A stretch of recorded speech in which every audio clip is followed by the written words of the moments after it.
అల్లు అర్జున్ అధిక పారితోషికం అందుకునే హీరోల్లో ఒకరు. సినిమాకు 150 కోట్ల వరకు తీసుకుంటున్నారట. అయితే 3 ఏళ్లకు ఒక సినిమా మాత్రమే చేస్తున్నారు.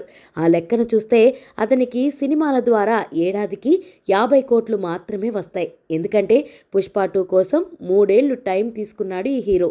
ప్రభాస్ వంటి హీరోలు ప్రతి ఏడాది ఒక సినిమా వచ్చేలా చూసుకుంటున్నారు. ప్రభాస్ సంపాదన ఎక్కువ, బన్నీ చాలా లాస్ అవుతున్నాడు. అందుకే ఇకపై 2 ఏళ్లకు 3 సినిమాలు వచ్చేలా ప్లాన్ చేస్తానని అంటున్నాడు. 2-3 ఏళ్లకు ఒక్క సినిమా చేయడం వల్ల కోల్పోయిన సంపాదనని, నష్టపోయిన ఆ మొత్తాన్ని ఇకపై వేగంగా సినిమాలు చేసి భర్తీ చేస్తాడట.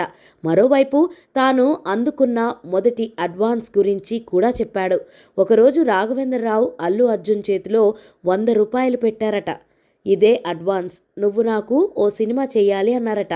అలా రాఘవేంద్రరావు చేతుల మీదుగా తొలిసారి 100 రూపాయల అడ్వాన్స్ అందుకున్నానని, ఆ తర్వాత ఆయన దర్శకత్వంలోనే హీరోగా పరిచయమయ్యానని గుర్తు చేసుకున్నాడు బన్నీ. తనకు హీరోగా జన్మనిచ్చిన రాఘవేంద్రరావును ఎన్నటికీ మర్చిపోనని, తన ఆఫీస్లో అడుగు పెట్టగానే డోర్ దగ్గర ఆయన ఫోటోనే ఉంటుందని అన్నాడు.